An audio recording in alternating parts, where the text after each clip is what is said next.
Whether you need to scale an image, PDF, external reference, or almost any object, using scale by reference is one of the most important processes to master in CAD. The idea behind this process is to first select an object or objects to be scaled, then choose a known distance on the object, then tell CAD what that distance is supposed to measure. That known length will then scale accurately, and all the selected objects will scale proportionally with the known length.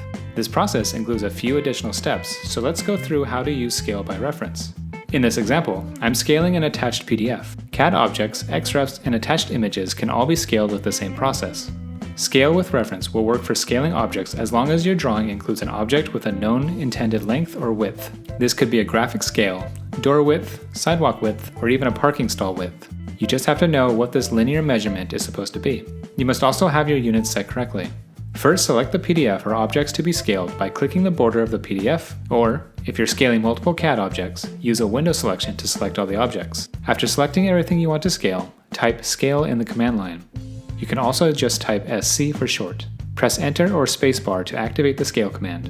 While going through this process, make sure to be aware of what the command line is displaying. This will help guide you through the process. The command line should now prompt you to specify a base point. Click the point from which the objects will be scaled. If you want to use the origin point, type 0, 0 and press Enter. Now, without clicking, you can move your mouse to and from the base point to scale the objects manually. But what we want to do is activate the reference option. Press the R key and press Enter. The command line should now be telling you to specify a reference length. This is where that known linear measurement mentioned earlier comes in. Click on each endpoint of this known length.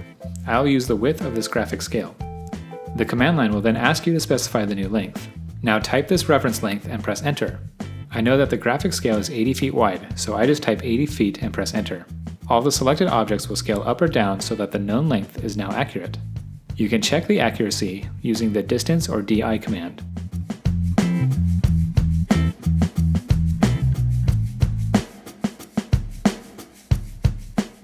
For more power tips like the one you just watched, head over to landeffects.com/powertips or check out the LandEffects phone app.